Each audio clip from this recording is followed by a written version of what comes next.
Ayan, umandar na siya.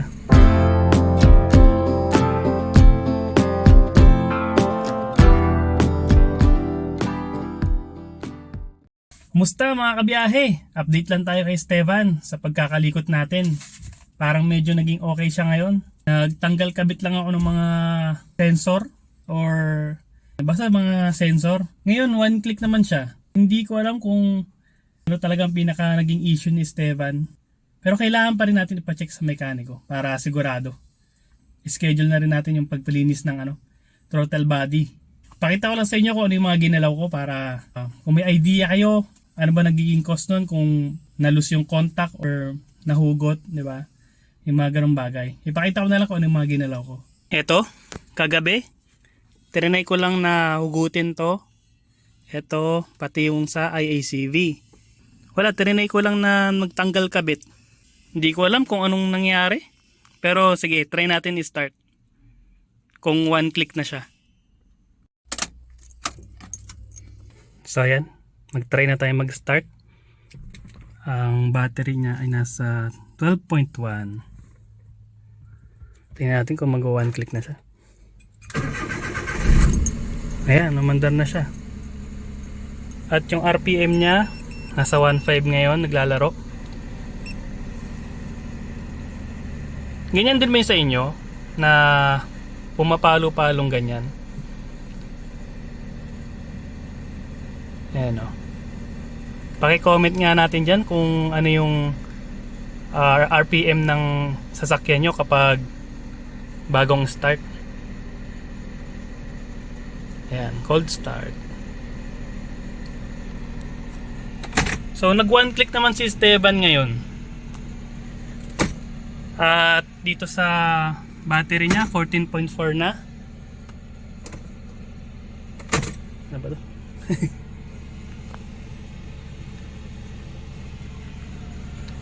Ayan.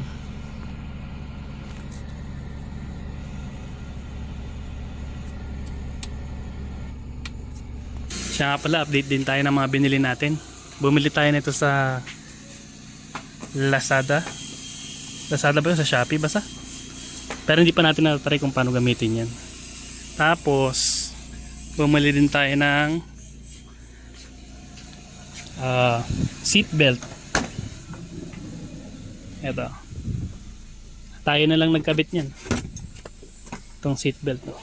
Kasi kulang ng seat belt eh. Bali ngayon kompleto na. Parehas ng may seat belt sa likod. Siguro mamayang hapon i-test drive natin. Para malaman natin kung okay na ulit si Esteban. Ito, magta-try din naman tayo ng bukas ang aircon. Sige. Power on natin yung aircon. Switch na natin. Ito. Number 1 lang natin muna. Okay. Ipipihit ko na yung number 1. Zoom muna natin sa RPM para makita natin yung RPM niya kapag nakabukas yung aircon. So, ito na. Okay, bukas na yung aircon. Okay naman ang ano niya, takbo niya. Medyo tumaas lang yung RPM ng bahagya. Ayan, bukas yung aircon, number 1, yung fan. Tapos isa-try din natin yung reverse ulit. Sige. Kung bababa yung RPM niya. Ayan, bumababang ganyan. Yung sa inyo ba, bumababa rin na konti? Ganyan. Pag neutral, 1,000. Pag drive, 900. Drive, 900. Ayan, 9. So parang okay naman siya, no? Reverse, bumababa. Pero hindi naman ganun kababa tulad ng mga nakaraan. Kasi nung nakaraan kapag naka-reverse, umaabot ng mga 500 lang eh, yung RPM. So ngayon parang normal naman yung dating niya. Pa-comment natin kung ano yung mga napansin nyo. kung parehas lang ba sa atin yung RPM.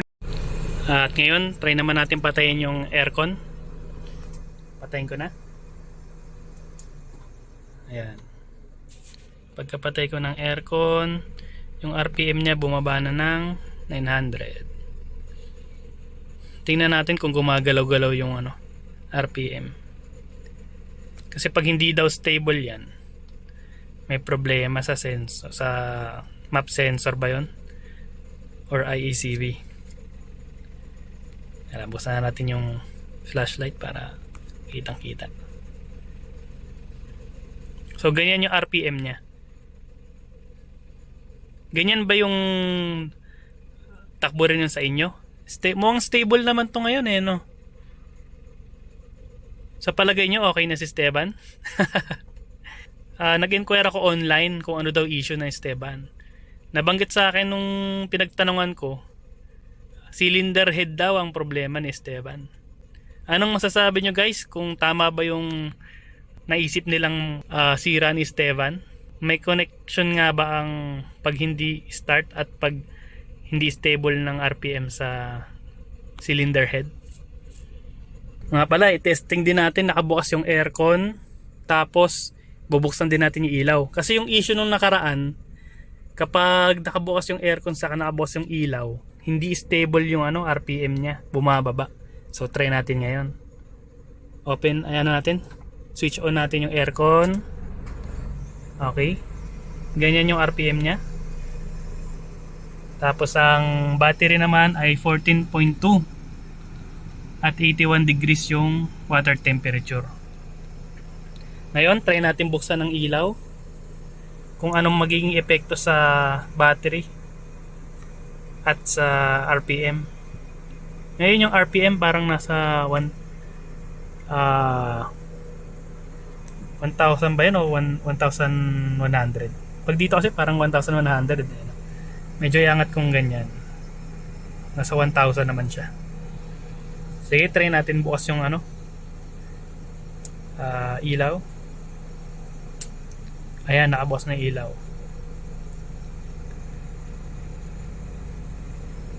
Medyo bumaba ng konti. Ayan, ganyan yung RPM nya. Zoom natin para makita. Ayan. So ang purpose ng video na to is para malaman natin kung ano ba talaga ang galaw ng RPM kapag bukas yung mga accessories or ilaw, aircon, di ba? Gusto ko kasi malaman kung dapat ba steady lang talaga yan sa 1,000 or normal lang na pumapalo-palo na ganyan. Tapos ito naman ngayon, yung sa battery nya, yung sa ito 14.1 ngayon. Kanina 13.7 nung pag-power natin ng ilaw. So try natin ng i-reverse ulit.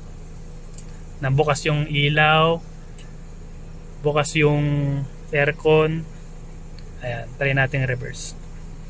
Alisin natin yung handbrake, foot brake. Reverse tayo. Ayan. So yung bandang likod ni Esteban medyo nanginginig. Try natin matras. Napatras natin yung sasakyan. Ayan, natras. Oops. Okay. Ang RPM niya ay nasa bandang sabihin natin 800. Okay. I-drive natin. RPM niya ay nasa bandang 800 ulit or 900. Okay, abante tayo. Okay. Ayan. Ang battery 14.0. Kanina nag 12 point something Hindi ko alam kung bakit. Okay, patayin natin yung ilaw. Okay. Tapos ganyan. RPM niya.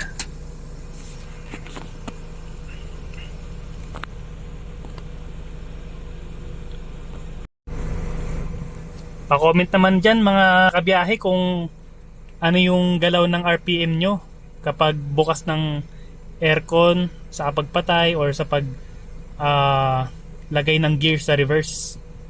Kung bumababa rin ba or sobrang stable lang sa inyo. Yan yung gusto kong malaman. At ganun din para malaman din ng mga kasamahan natin. Kung ano nga ba ang galaw ng RPM dapat kapag may nag-change gear or kapag naka-aircon, mga ganyang bagay. Ngayon, i-test drive na natin siya. Tignan natin kung mag-go one click ulit.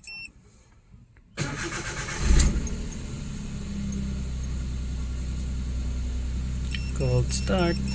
Nag-start naman siya. 1.5 ang RPM.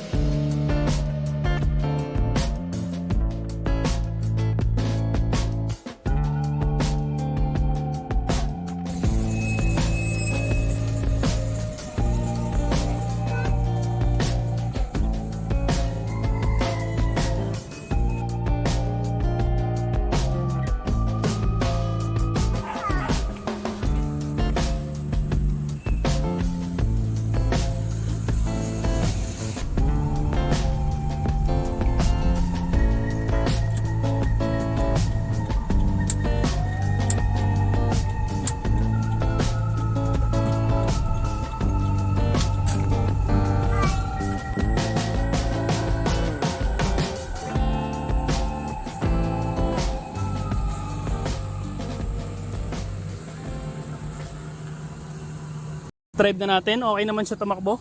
Pero syempre, sabi ko nga kanina, wag pa kampante. Kailangan pa rin natin ipa-check.